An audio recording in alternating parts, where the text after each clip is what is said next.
arc-en-ciel et iris vous donnent le sourire. On poursuit cette matinale VIP. Nous sommes ce matin en compagnie de Roselyne Roy. Vous êtes éditrice et conférencière.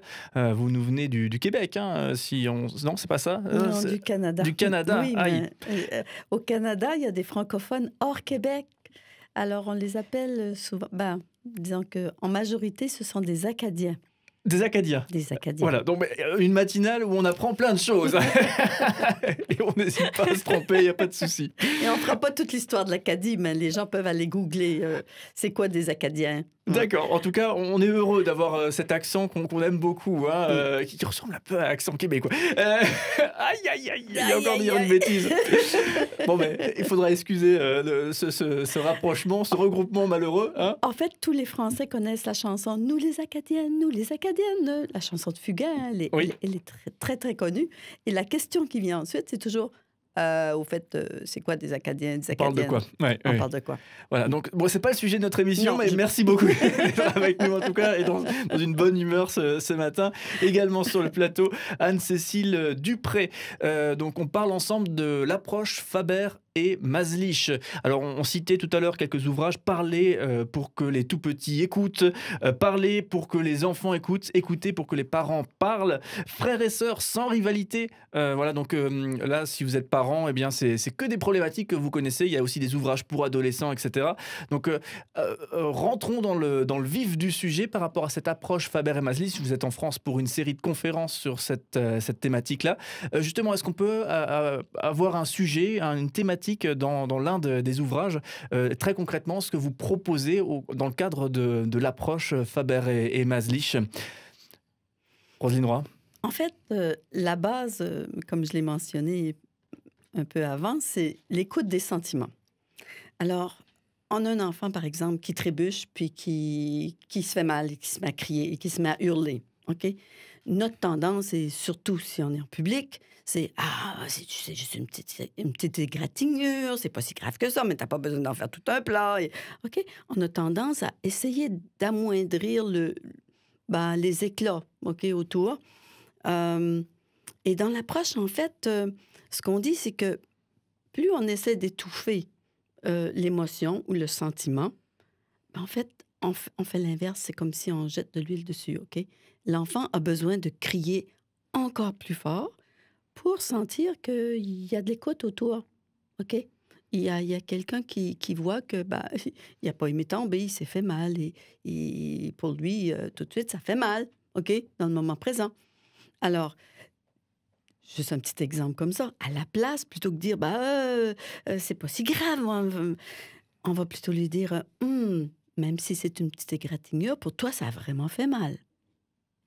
Oui, c'est toute une approche en termes de communication qui est proposée dans la méthode. Et ce qui est intéressant, c'est qu'on est sur des exemples très concrets également dans les ouvrages. Alors, on parlait de la punition tout à l'heure. C'est, j'imagine, l'un des exemples qui intéresse beaucoup les gens aussi.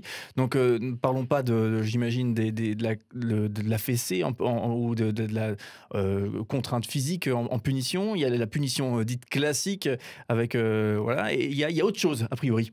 Approche Faber et Maslich. C'est un très gros sujet. Quand tu ouvres le sujet de la punition, là, on tombe dans des débats très, très intéressants. En fait, ce qu'on dit dans Faber et Maslich, c'est que le problème avec la punition, c'est que ça ne fonctionne pas. OK? Le but n'est pas atteint. Et pire que ça encore, ça laisse des traces. Et des traces importantes qui peuvent vraiment affecter toute une vie. Alors, quand je dis que ça marche pas, ça fonctionne pas, c'est que, par exemple, si un enfant, je sais pas, moi, il vient de frapper la grande sœur a frappé le petit frère, OK? Et on lui dit, dans ta chambre, va réfléchir à ça, OK? Bon, déjà, d'être isolé, c'est pas agréable, hein? Si la grande aurait voulu aller dans sa chambre et juste prendre un petit temps puis se calmer, elle y va par elle-même, ça va toujours. Mais là, on lui ordonne d'aller dans sa chambre. OK? C'est la punition, du coup. C'est la punition. Oui, d'accord. OK. Je mentionne que les punitions, souvent, c'est donné parce qu'on ne sait pas quoi faire d'autre. OK? On a atteint un peu une limite où que ce serait notre patience, ou on a eu une grosse journée difficile, on est fatigué, et puis on veut tout simplement pas voir les enfants se disputer. OK? Donc, Oui, un côté instinctif, ça sort tout seul, quoi. Ça sort tout seul. Ouais, d'accord. En plus, c'est... On visualise bien. Ouais. Alors, qu'est-ce qu'elle dit? La jeune fille qu'on vient d'envoyer dans sa chambre. Est-ce qu'elle est en train de réfléchir à... Oh, ouais, c'était pas gentil, hein, frapper mon petit frère, là. Oh non, j'aurais pas dû faire ça. Oh, à l'avenir, ben, je vais faire attention. Je ferai plus ça, tu vois. Je serai toujours gentille avec mon petit frère. C'est vrai que c'est pas le résultat qu'on obtient généralement. Non. On aimerait ça, hein? Parce qu'en fait, on l'envoie dans sa chambre pour qu'elle aille réfléchir, hein? Ben, en fait, ce à quoi elle réfléchit, c'est que comment son petit frère est emmerdant. S'il n'était pas là, ça serait vraiment mieux, OK? Ou peut-être même qu'elle a des parents horribles qui ne comprennent pas que des fois, son petit frère, ben, il emmerde la grande sœur, tu vois?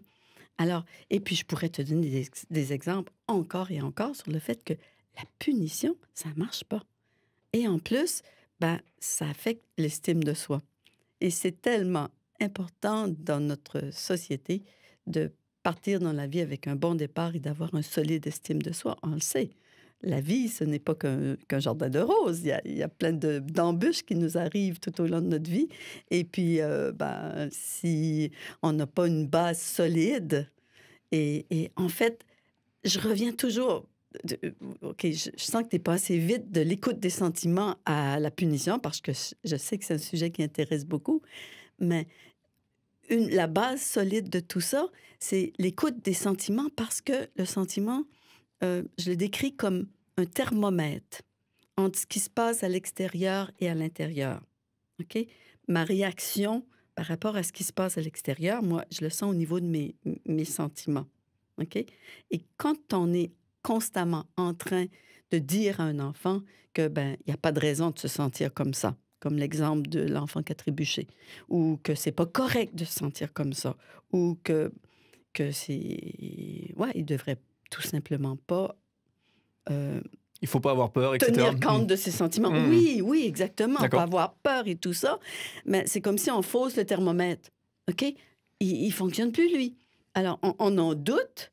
Et puis, ben, on se retrouve dans des situations dans la vie même qui, parfois, pourraient être dangereuses pour nous, mais on doute tellement de nous qu'on ne l'utilisera pas. OK? Et du coup, j'ai envie de reprendre votre exemple de la grande sœur qui vient de frapper son petit frère. Oui. Et elle a été envoyée dans sa chambre, punition. Donc ça, a priori, c'est le mauvais exemple dans la méthode, l'approche Faber et Maslich. Donc si vous voulez tous les secrets, il faudra lire le livre « Parler pour que les enfants écoutent, écouter pour que les enfants parlent ».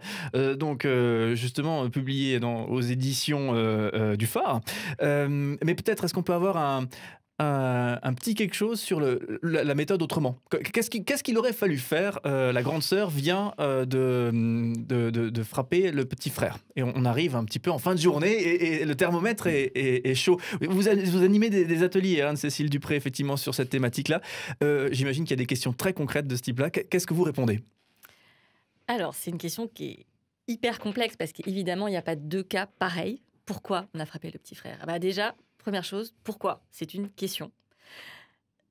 Une des bases de l'approche Faber et Maslich, c'est d'essayer, autant que faire se peut, d'éviter de poser des questions.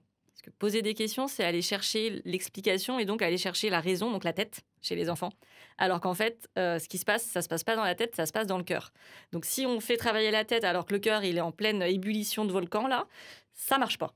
C'est mécanique, ça ne marche pas. La grande sœur ou le grand frère a tapé le plus petit ou la plus petite. Déjà, il y a une première chose, c'est que la violence, de manière générale, c'est pas toléré. Donc ça, c'est une limite qu'on n'accepte pas en général. Et donc, on peut dire une phrase, par exemple, dis-le avec des mots, pas avec des points, ou pas avec des coups. C'est une phrase, sauf erreur, Roselyne, célèbre de Faber et Maslich ou de Haim-Ginott. J'ai un doute sur l'origine. Oui. Haim-Ginott. Donc déjà, ça peut être, on repose le cadre, on repose la base de manière générale. On parle avec des mots ici, on parle pas avec ses points. Et après, on sépare s'il y a besoin de séparer. Et ensuite, ça peut être de séparer s'il y a besoin et puis de revenir dessus. Parce qu'il y a quelque chose qui est magique avec les enfants, puis avec les êtres humains en général, c'est qu'on peut toujours revenir. Si, en tant que parent, Roselyne l'a dit tout à l'heure, on était fatigué parce qu'il y a eu je sais pas quoi au travail, puis qu'on a le droit, parce qu'on est humain comme nos enfants, on a explosé. Souvent, on regrette aussi notre réaction. Donc, on peut revenir dessus et aller parler à l'enfant après. Et soit on le fait immédiatement, soit on le fait après. Mais Roselyne l'a très bien dit, c'est l'écoute et l'accueil et l'expression du sentiment. J'ajouterais l'expression. Et là, ça peut être... Alors, il y a plein de possibilités, mais ça peut être... Waouh, il y a vraiment quelque chose qui t'a dérangé avec ton petit frère tout à l'heure. Ou...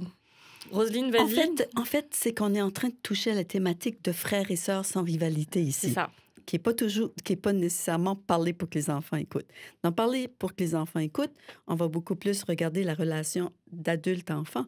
Mais ici, dans la thématique qu'on est en train de parler, il y a une dispute entre les deux. OK?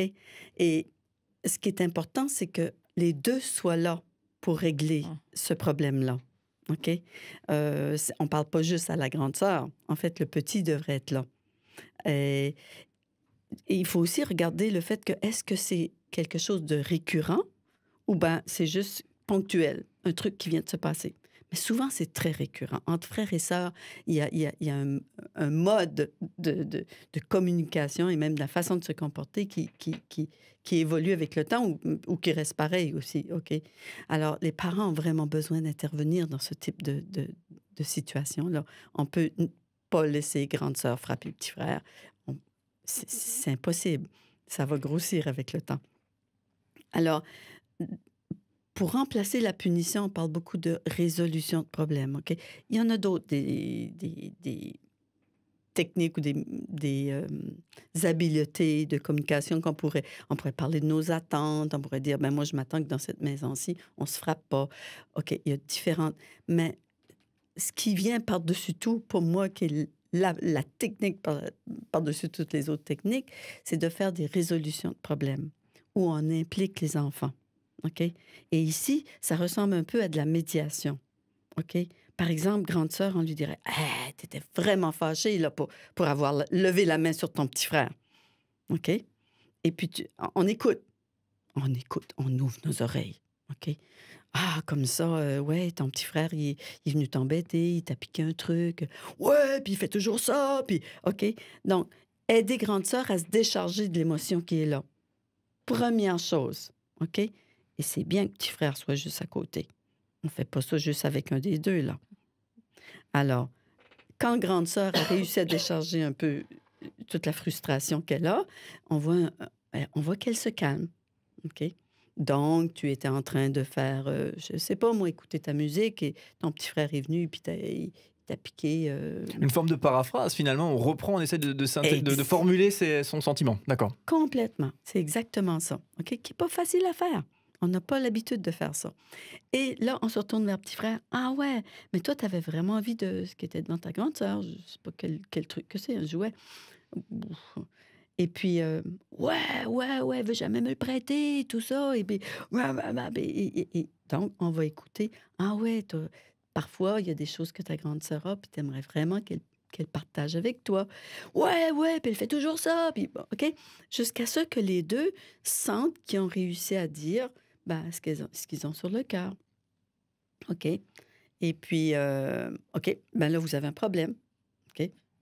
On constate. Grande sœur a un truc qu'elle ne veut pas prêter. Petit frère le veut. On a besoin de se poser puis discuter qu'est-ce qu'on fait dans ces situations-là. OK?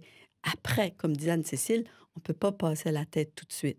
Première étape, c'est vraiment de voir qu'est-ce qui se passe sur le plan émotionnel, calmer ça, la vague est passée, et puis là, on peut réfléchir à des solutions. Avec les jeunes, ce n'est pas à nous de déterminer qu'est-ce qui est la solution. C'est eux qui détiennent la clé pour les solutions. Alors, on fait un peu une avalanche d'idées ou en français de France, vous dites le brainstorming. On fait un brainstorming sur qu'est-ce qu'on pourrait faire dans des situations comme ça. D'accord, Okay. Et l'enfant qui participe à trouver la solution, du coup. Ah oui, parce que les enfants, on est surpris comment de très, très jeunes enfants vont arriver avec des solutions auxquelles un adulte n'aurait jamais pensé. Et est-ce que c'est pas grave s'il n'y a pas eu quelque chose de marquant pour dire oui, là tu as frappé ton petit frère, c'est notre exemple, hein, grande sœur a frappé petit frère, et quelque chose, un grand coup entre guillemets qui montre bien que c'est quelque chose d'inacceptable. Est-ce que c'est ça, du coup, on s'en passe? On pense qu'il faut souffrir pour apprendre, alors que c'est pas nécessairement le cas. Au contraire, des fois, souffrir veut dire des marques qui vont rester là longtemps. OK? Alors non, on peut c'est une question. Ici, on est en train d'enseigner le respect des sentiments de l'autre, le respect de... Donc, c'est quelque chose qui se fait pas à coup de grands coups, parce que on apprend de l'exemple de la personne qui nous enseigne quelque chose. Si la personne nous traite avec respect, ben en retour, on va respecter nous aussi. Alors, si on frappe, si on punit et tout ça, qu'est-ce qu'il apprend l'enfant? Ben, il apprend que dans des situations conflictuelles, ben, il faut se battre, il faut frapper, il faut lever la main. Et puis, ben, on transporte ça de génération en génération. Ou on fait ça toute notre vie. Merci beaucoup pour votre présence ce matin dans cette matinale VIP. On le rappelle, nos invités, Roselyne Roy, vous êtes éditrice et conférencière. Également Anne-Cécile Dupré, animatrice d'atelier Faber et Maslich et coordinatrice de la série de conférences qui a lieu en France sur ce thème-là, donc l'approche Faber et Maslich, donc une approche d'éducation. Je ne sais pas si c'est le bon mot de dire ça comme ça, une approche d'éducation. En tout cas, effectivement, des clés pour que les parents puissent accompagner leurs enfants. Vous êtes nos invités ce matin et on va continuer à apprendre plein de choses avec vous. Restez bien avec nous, on vous retrouve dans quelques instants.